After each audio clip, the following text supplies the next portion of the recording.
Hey guys, today we're going to discuss how kidney function get regulated by a hormonal feedback mechanism, which involves hypothalamus, juxtaglomerulus apparatus, and heart. Okay, first situation as we can see when there is an excessive loss of fluid, जब बहुत ज़्यादा fluid निकल रही है body से through urine, then क्या होती है, क्या activate होती है, एक hypothalamus activate होती है, which causes to release ADH, that is vasopressin from neurohypophysis. Hypothalamus तो ADH release करती है, but एक signal, एक stimulation आनी चाहिए via neurohypophysis. जब ADH release होती है, तो उस time क्या control होती है, water reabsorption बढ़ जाती है, उसकी वजह से urine एक concentrated way में pass out होती है. As you can see, water reabsorption from latter part of the tubules increase हो जाती है, और water reabsorption बढ़ेगी तो क्या prevent होगा, diuresis prevent होगा. Diuresis क्या होता है, जब excessive loss of fluid निकल रही होती है body से, तो इस चीज को ADH प्रिवेंट करेगा. और जब ADH वर्क करता है तो ये किडनी पे क्या इफेक्ट करता है, किडनी पे क्या चीज, मतलब किडनी पे क्या इफेक्ट पड़ता है इस चीज का, तो ये एक्ट एज अ वेसोकंस्ट्रिक्टर एक्ट करता है, वेसोकंस्ट्रिक्टर इफेक्ट शो करता है. वेसोकंस्ट्रिक्टर तुम्हारा हो गया वो ब्लड वेसल को नैरो करता है उसके थ्रू, जिसकी वजह से ब्लड प्रेशर बढ़ जाता है. ब्लड प्रेशर बढ़ती है तो तुम्हारा ग्लोमेरुलर ब्लड फ्लो भी बढ़ जाती है. और जब एक ऐसा केस आता है when there is a decrease in glomerular blood flow, जब ग्लोमेरुलर ब्लड फ्लो घट जाता है तो उस टाइम क्या एक्टिवेट होता है, जक्साग्लोमेरुलर सेल, जो कि वहां पे ही रहता है.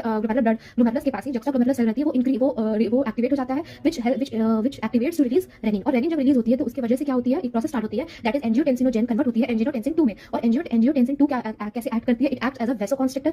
एंजियोटेंसिन 2 फिर आल्सो एक्टिवेट्स क्या करती है, एड्रिनल कॉर्टेक्स को टू रिलीज एल्डोस्टेरोन, और aldosterone helps in the reabsorption of Na+ in water. एक और ऐसी केस है जहां पे increase in blood flow to the atria होती है, और इंक्रीज इन ब्लड फ्लो हो रही है तो अब इसे मॉडरेट करने के लिए हमें घटाना है, और इसे घटाने के लिए ANF आती है, that is arterial natriuretic factor, which is responsible for dilation of blood vessel. और जब ब्लड वेसल का डायलेशन होगा तो जैसे वहां पे वेसोकंस्ट्रिक्शन वाली इफेक्ट शो कर रही थी, यहाँ पे किडनी पे क्या होगी, वेसो डायलेशन का इफेक्ट शो करेगा, which causes the decrease in blood pressure, and it also checks on the renin angiotensin mechanism.